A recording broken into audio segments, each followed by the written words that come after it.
పశ్చిమ గోదావరి జిల్లా పెనుగొండలో సీఎం చంద్రబాబు పర్యటించారు.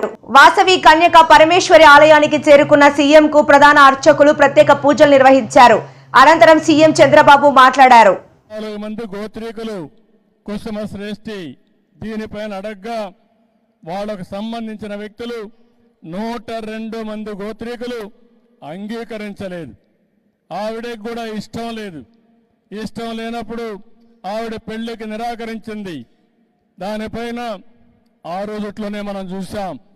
ఎవరైతే విష్ణువర్ధనుడు ఆగ్రహం చెంది నాలాంటి వాణ్ణి కాదంటారని ఎక్కువ ఆగ్రహాన్ని పెంచుకొని ఏం చేయాలో చేస్తానని చెప్పి ఇష్టానుసారంగా మాట్లాడే పరిస్థితికి వచ్చింది. ఒక పక్క తల్లికి ఇది అధర్మం అని తెలుసు, న్యాయం పైన నిలబడాలని తెలుసు. కానీ అదే సమయంలో సాంప్రదాయానికి కట్టుబడి తన వల్ల రక్తపాతం జరగకూడదని వాసవి దేవి అగ్ని ప్రవేశం చేశారు. శాంతిని కాపాడాలని ఆత్మ బలిదానం చేశారంటే అది తల్లి చూపించిన చొరవ. 2600 సంవత్సరాల కంటే ముందు ఆవిడతో 102 మంది గోత్రీకులు కూడా ఆత్మార్పణ చేశారు. అంటే మనందరం గుర్తుపెట్టుకోవాల్సింది, ఆ రోజుట్లోనే యుద్ధాలు జరిగేటివి, రక్తపాతం చిందించేవాళ్ళు. కానీ ఒకే నిర్ణయం చేసి నా వల్ల సమాజానికి ఎక్కడ కూడా హింస రాకూడదు, ఎవరికి కూడా ఇబ్బంది కలగకూడదని ఆ దేవి ఆ రోజు ఆత్మార్పణ చేసే పరిస్థితి వచ్చింది. ఆ తర్వాత మీరు చూస్తే మహిషాసుర మర్దిని ఆలయంలో అమ్మవారి రూపంలో వాసవి దేవి దర్శనమిస్తే అక్కడి నుంచి వాసవి కన్యక పరమేశ్వర అమ్మవారి దేవాలయంగా అమ్మవారిని ఆర్యవసులు దేవతగా కొలిసే పరిస్థితికి వచ్చారు. ఇప్పుడే నేను అక్కడ లోపల పోయినప్పుడు చూశాను.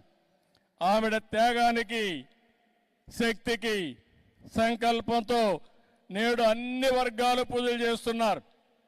ఆర్యవైశ్య కుటుంబంలో పుట్టిన దేవత కోసం ఆవిడని దర్శించుకుంటే పుణ్యం వస్తుంది, మన కోరికలు నెరవేరుతాయనే ఉద్దేశంతో అందరూ కూడా దర్శనం చేసుకునే పరిస్థితికి వచ్చారు. ఇంకో పక్కన మీరు చూస్తే ఈ వాసవి మాతకి దేశం మొత్తం దేవాలయాలు కట్టారు, బ్రహ్మాండమైన దేవాలయాలు కట్టారు, పూజలు చేస్తున్నారు.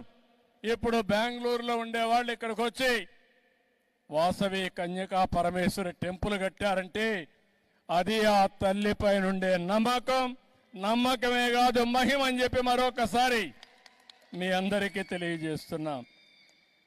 ఈరోజు మనం చూస్తున్నాం, ఈరోజు ప్రారంభం మాత్రమే.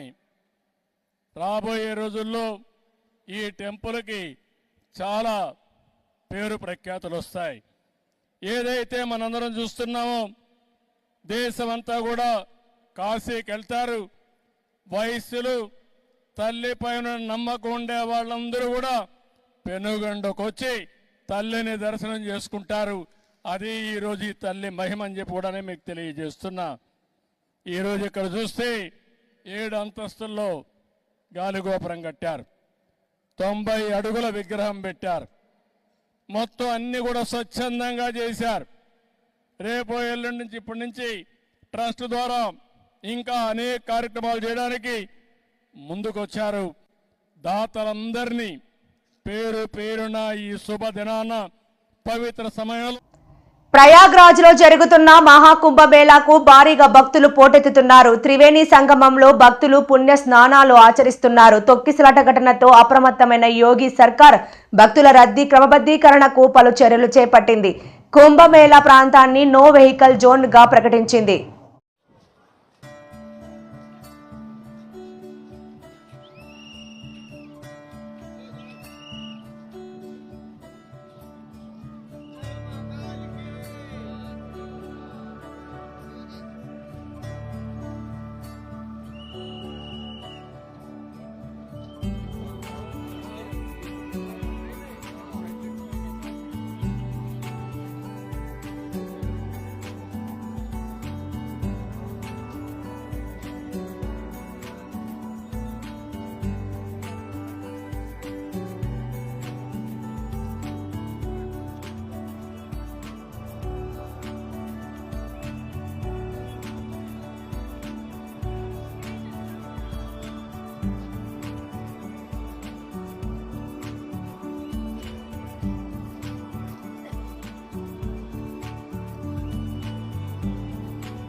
విశాఖ ఉక్కును ప్రైవేటీకరణ చేయబోమని కేంద్ర ఉక్కు శాఖ మంత్రి కుమారస్వామి మరోసారి స్పష్టం చేశారు. గత ఏడాది జూలై 11న తొలిసారి ప్లాంట్ ను సందర్శించినప్పుడు ఇదే హామీ ఇచ్చారని ఆయన గుర్తు చేశారు.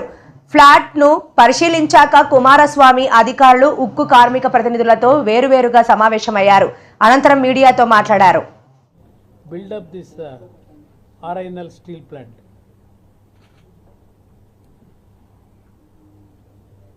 When the production started, it is running very well. When RINL plant, when they targeted 3 million ton production, they are running in profit. Up to 2013-14, it has went on very well. Every year wise, they are raising their profit margin also. They contributed, this RINL plant contributed to the country more than 45,000 crore to the exchequer of the Indian government. Even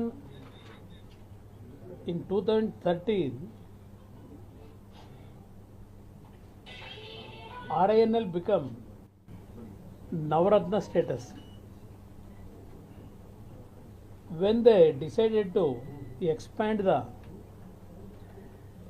production of steel by modifying the plant, investing more than 11,000 crore in 2014-15 to expand the capacity to 6.5 million ton. Then the decline started after that. Even they raised it to 7 million ton.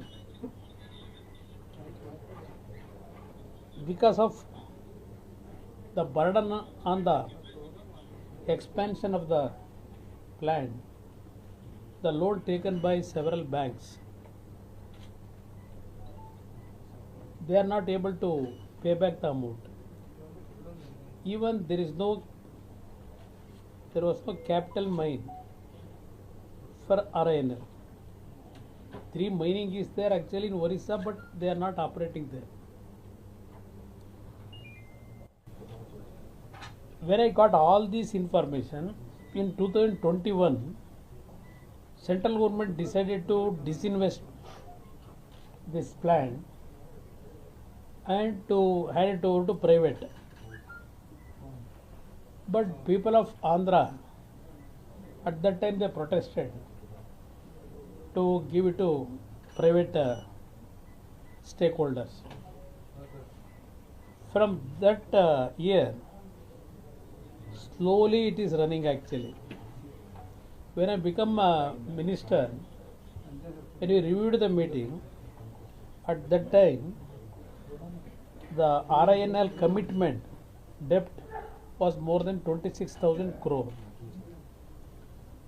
Now it has raised up to 35,000 crore now. 18,000 crore is loan of banks, several banks. Then other 17,000 crore suppliers and some other expenditure burden is there. 17,000. దాదాపు 22 కోట్లతో ఉదిరిపికొండ నుండి ఉరవకొండకు తాగునీటి కోసం జరుగుతున్న పనులను పరిశీలించిన తర్వాత media సమావేశంలో మాట్లాడుతున్న ఆర్థిక శాఖ మంత్రి పయ్యావుల కేశవ్, సరఫరా వ్యవస్థను మెరుగుపరచడం కోసం కూటమి ప్రభుత్వం ఏర్పడిన వెంటనే పనులకు ప్రారంభించడం జరిగింది. ఇవాళ పెన్నా ఓబిలం బ్యాలెన్సింగ్ రిజర్వాయర్ నుండి ఉదిరిపికొండ కొండ మీదకు పంప్ చేయడం అది గతంలోనే పూర్తి చేశాం. ఇవాళ ఉదిరిపికొండ దగ్గర నుంచి ఉరవకొండ పట్టణానికి మరియు కొన్ని గ్రామాలకి తాగునీటిని సరఫరా చేసేదానికోసం పైప్ లైన్ పనులను ఏర్పాటు చేస్తున్నాం. సాధ్యమైనంత వేగంగా పనులను జరపాలి అనేటువంటిదే మా ప్రయత్నం. ఇందులో ప్రధానంగా వచ్చేటువంటి సమ్మర్ లోపల ఈ కార్యక్రమాలకి పనులు పూర్తి చేసి ఉరవకొండ పట్టణానికి ఎండాకాలంలో తాగునీటి సమస్య లేకుండా చూడాలి అనేటువంటి ప్రయత్నాలు చేస్తూ ఉన్నాం.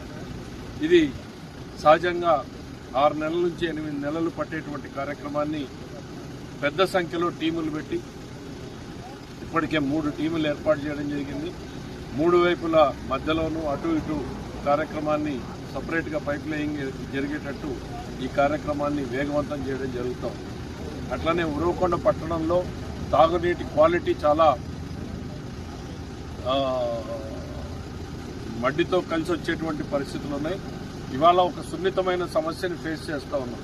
ఫిల్టర్ బెడ్లని గత 5 ఏళ్లలో ఒక్కరోజు కూడా వాళ్ళు మెయింటైన్ చేసినటువంటి పాపాన పోలేదు. ఇవాళ వాటిని టచ్ చేస్తే కుప్పకూలేటువంటి పరిస్థితులు. సో ఈ నేపథ్యంలో దాన్ని ప్రత్యామ్నాయం కొత్తది కట్టడానికి సమయం పడుతుంది కాబట్టి తాత్కాలికంగా కొత్త టెక్నాలజీ మైక్రో ఫిల్టర్స్ ఏవైతే అందుబాటులోకి వచ్చినాయో ఆ మైక్రో ఫిల్టర్స్కి నిన్ననే మా ఎంపీ నిధుల నుంచి కూడా డబ్బులు తీసుకురావడం జరిగింది. తొందరలోనే ఆ మైక్రో ఫిల్టర్స్ పెట్టి ఆ తాగునీటి క్వాలిటీని కూడా అద్భుతంగా మెరుగుపరచడానికి చర్యలు తీసుకోవడం జరుగుతుంది. అయితే దీనికి కొద్ది సమయం పడుతుంది. సో ఈ మైక్రో ఫిల్టర్లు తెచ్చి ఫిల్టర్ చేసేంత వరకు కూడా మేము ప్రజలందరినీ కూడా విజ్ఞప్తి చేస్తూ ఉన్నా. ఇది 5 సంవత్సరాల నిర్లక్ష్యం పాపం ఫలితాన్ని ఈరోజు మనం చూస్తున్నాం. ఒక్క రోజులో మనం మెరుగుపరచడానికి సాధ్యమయ్యేటువంటిది కాదు. ప్రతి అంశం మీద దృష్టి పెట్టి కూడా సమస్యని పరిష్కారం చేసేటువంటి ప్రయత్నం చేస్తున్నాం. ఆ మైక్రో ఫిల్టర్లు పెట్టి వాటర్ క్వాలిటీని కూడా పూర్తిగా ఇంప్రూవ్ చేస్తామనేటువంటిది ఈ సందర్భంగా అందరికీ తెలియజేస్తూ ఉన్నాం. సాధ్యమైనంత తొందరలో ఈ పనిలే కాదు, ఉరవకొండ నియోజకవర్గంలో ఇతర గ్రామాల్లో ఉన్నటువంటి తాగునీటి సమస్యను కూడా పరిష్కారం చేయడానికి తగిన చర్యలు తీసుకుంటాం. Thank you. ఎన్నికల సమయంలో ఇచ్చిన సూపర్ 6 హామీలను అమలు చేయడంలో కూటమి ప్రభుత్వం విఫలమైందని మాజీ ఎమ్మెల్యే పుష్ప శ్రీవాణి మండిపడ్డారు. ఆమె మీడియాతో మాట్లాడుతూ కూటమి ప్రభుత్వం ఏర్పడి 8 నెలలు గడుస్తున్నా ఎన్నికలలో ఇచ్చిన సూపర్ 6 హామీలకు ఊసే ఎత్తడం లేదు అని అన్నారు. చంద్రబాబు నాయుడు గారు నిన్న కాక మొన్న ఏదైతే ఒక స్టేట్మెంట్ ప్రజలకి షాక్ ఇచ్చేటువంటి స్టేట్మెంట్ ఏదైతే ఇచ్చారో దాని నేపథ్యంలో ఈరోజు ఈ ప్రెస్ మీట్ పెట్టడం జరుగుతుంది. అసలు ఫస్ట్ చంద్రబాబు నాయుడు గారు అలాగే కూటమి నాయకులు ఎలక్షన్కు ముందు ఇచ్చినటువంటి ఏవైతే వాగ్దానాలు ఉన్నాయో, ఎలక్షన్ ముందు గత ప్రభుత్వం మీద చేసినటువంటి విమర్శలు ఉన్నాయో వాటి గురించి మనం ఒకసారి మాట్లాడుకుందాం. ఎన్నో సందర్భాల్లో చంద్రబాబు నాయుడు గారు ఎన్నో సమావేశాల్లో చెప్పినటువంటి మాట రాష్ట్రం శ్రీలంక అయిపోయింది అన్న మాట చంద్రబాబు నాయుడు గారు ఎన్నో సందర్భాల్లో చెప్పడం జరిగింది. ఎందుకు శ్రీలంకగా మార్చేశారని ఆ రోజు చెప్పడం జరిగిందంటే జగన్మోహన్ రెడ్డి గారు సుమారుగా 14 లక్షల కోట్లు అప్పు చేసేయడం జరిగింది. దానివల్ల ఈరోజు రాష్ట్రం దివాళా తీసి అప్పుల పాలైపోయి రాష్ట్రాన్ని శ్రీలంకగా మార్చేశారు అని చెప్పేసి చంద్రబాబు నాయుడు గారు చెప్పడం జరిగింది. ఇన్ని సంక్షేమ పథకాలు ఇవ్వడం వల్ల, ఇన్ని సంక్షేమ పథకాలు ప్రజలకు ఇవ్వడం కోసం జగన్మోహన్ రెడ్డి గారు 14 లక్షల కోట్లు అప్పు చేశారు. ఆ అప్పులో భాగంగా అప్పు చేసి రాష్ట్రాన్ని శ్రీలంక చేశారని చెప్పినటువంటి చంద్రబాబు నాయుడు గారు అదే నోటుతోటి ఎలక్షన్ మేనిఫెస్టోలో ఎలక్షన్ ముందు సభల్లో జగన్మోహన్ రెడ్డి గారి కన్నా ఎక్కువ పథకాలు ఇస్తాను, జగన్మోహన్ రెడ్డి గారి కన్నా రెట్టింపు డబ్బు ప్రజలకు అందజేస్తానని చెప్పేసి చంద్రబాబు నాయుడు గారు మాట ఇవ్వడం జరిగింది. ఏదైతే జగన్మోహన్ రెడ్డి గారు సంక్షేమ పథకాల కోసం అప్పులు చేసి శ్రీలంక చేశారని చెప్పిన నోటుతోటే జగన్మోహన్ రెడ్డి గారి కన్నా ఎక్కువ పథకాలు ఇస్తాను, కానీ నేను అప్పు చేయను, సంపద సృష్టిస్తాను, సంపద సృష్టించి ప్రజలకి సంక్షేమ పథకం జగన్మోహన్ రెడ్డి గారి కన్నా రెట్టింపిస్తానని చెప్పినటువంటి చంద్రబాబు నాయుడు గారు ఎలక్షన్లో ఇచ్చినటువంటి హామీలు సూపర్ 6 సుమారుగా 237 హామీలు మేనిఫెస్టోలో పెట్టి కూటమి నాయకులందరూ కూడా చెప్పి ఎలక్షన్లోకి వెళ్ళి ప్రజలందరికీ జగన్ కన్నా ఎక్కువ డబ్బు ఇస్తాము, అత్యధిక డబ్బు ఇస్తాము, సూపర్ 6 ప్రజలకి డబ్బులు ఫిక్స్ అన్న నినాదంతో ప్రజల ముందుకు వెళ్ళడం జరిగింది. బాబు షూరిటీ భవిష్యత్తుకు గ్యారంటీ అన్న నోటితోటే ప్రజల్లోకి వెళ్ళి గెలిచి ఈరోజు బాబు షూరిటీ ప్రజలకు వెన్నుపోటు గ్యారంటీ ఎప్పట్లాగే అన్నట్టుగా ఈరోజు ప్రభుత్వ తీరు ఉంది. ఎందుకనంటే గెలిచిన తర్వాత, ముఖ్యమంత్రి అయిన తర్వాత, అధికారంలోకి వచ్చిన తర్వాత ఎప్పట్లాగే చంద్రబాబు నాయుడు గారు గతంలో ఈ 40 ఏళ్ల ఆయన రాజకీయ అనుభవంలో ఎప్పుడు ముఖ్యమంత్రి అయినా కూడా ఎలక్షన్ ముందు ఇచ్చినటువంటి హామీలను పక్కన పెట్టి వాటిని తుంగలో దొక్కి ప్రజలకి ఇచ్చిన హామీలతో పని లేదు అని చెప్పి 5 ఏళ్ళు నడిపించేసి 5 ఏళ్ల చివర మళ్ళీ ఎలక్షన్కి ముందు తాయిలాలు ఇచ్చే విధంగా ఏ రకంగా ఆయన రాజకీయంగా ఈ 40 ఏళ్ళు ఆయన రాజకీయ ప్రస్థానం వెళ్ళిందో ఆయనలో మార్పు రాలేదు. ఈరోజు అధికారంలోకి వచ్చి ప్రజలకు ఇచ్చినటువంటి హామీలను పక్కన పెట్టి ఈరోజు ఏం చెప్తున్నారు?